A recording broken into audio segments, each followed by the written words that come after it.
আল্লাহ কইছে ক্ষুধা লাগলে খা, আপনি ক্ষুধা টুধা দরকার নেই, আমি 6 বেলা খামু, খাইতে আইছি দুনিয়াতে। তো রোজা রেখে ইফতারে এতগুলো যে খাইছে বুঝছেন, তো অনেকের তো জামাতও পাইব না, মাগরিব নাকি, আচ্ছা ধরেন পাইছে 1 রাকাত 2 রাকাত, তো যাই হোক জোরাজোরি করে দিচ্ছে, হুজুরেও দেরি করে শুরু করছে, হেরাও ইফতার খাইছে মসজিদে সবাই মিল্লা, এবার ভালো ইফতারের জন্য মেলা টাকা পয়সা তুলতে আছে, মেলা ইফতার হইব, ভালো ইফতার, হ্যাঁ ভালো ইফতার হইব, হ্যাঁ খাওয়াটা ঠিক আছে। তা এখন ইফতারির লাইফ মানে এখানে দিতে হচ্ছে মানুষের টাকা পয়সা, কোনো অসুবিধা নেই, মসজিদে ইফতারিতে সবাই দিব দেখবেন ইনশাল্লাহ।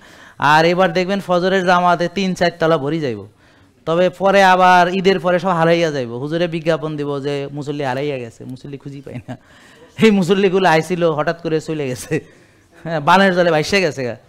তো যাই হোক, তো এখন সে মনে করেন যে ইফতার করব, চরম খাওয়া হবে, হ্যাঁ বুঝছেন। এবার আমাদের মসজিদেও ঘোষণা দিচ্ছে চরম খাওয়া হবে, বেশি খামো, আমরা ভালো ভালো ইফতার করুন, জম্মের করা করুন, আপনারা বাসায় না করি মসজিদে এসে করবেন, এমন ইফতার যে আপনারা বাসায় লাগবো না, মসজিদই যথেষ্ট, সবাই যারা টাকা দিব না হেরাও খাইবো, খাওয়ার ব্যাপারে ঠিক আছে।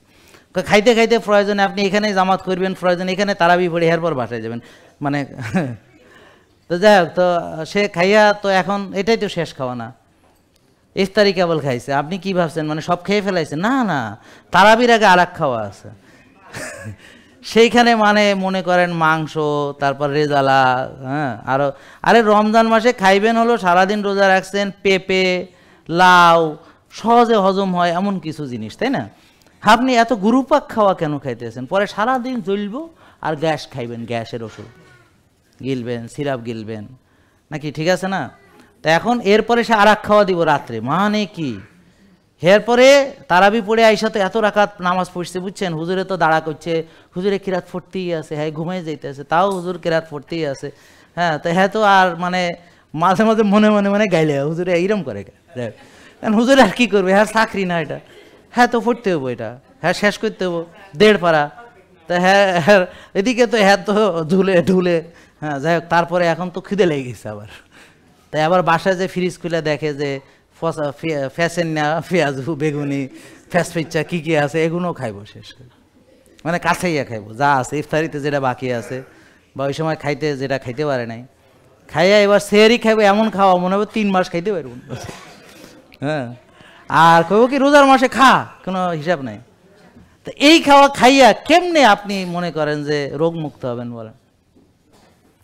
আর ঈদের দিন তো ডায়রিয়া পুরা, একবারে সকাল থেকে যে বাড়ি বাড়ি সেমাই টেমাই খাইছে, একবারে সন্ধ্যার পরেই সব হাসপাতালে, পেট খারাপ, আর টক ঢক শুরু হইব, টক ঢেক আর কি, টক ঢেকও শুরু হয়ে যাবো দেখবেন সন্ধ্যার পর পরই, নাকি হয় না? হ্যাঁ তাহলে ঠিক আছে, ফ্লাজিল টালাজিল রেডি করে রাখেন আগে থেকে, মানে ঈদের নসিহত আগেই করে দিতে আসছে আর কি। তা আসলে এইভাবে হবে না, তাহলে আমাদের কি করতে হবে? এই যে আমরা দেখব যে কার কোষে ওভারলোড আছে, এই পরীক্ষার নাম হলো কি বলেন?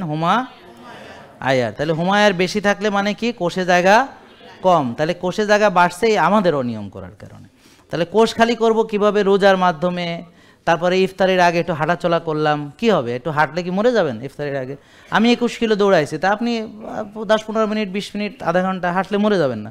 আমি তো রোজার মানে ইফতারের আগে 21 কিলো দৌড়েও আমি মরি নাই, দেখেন এই যে আমি জীবিত।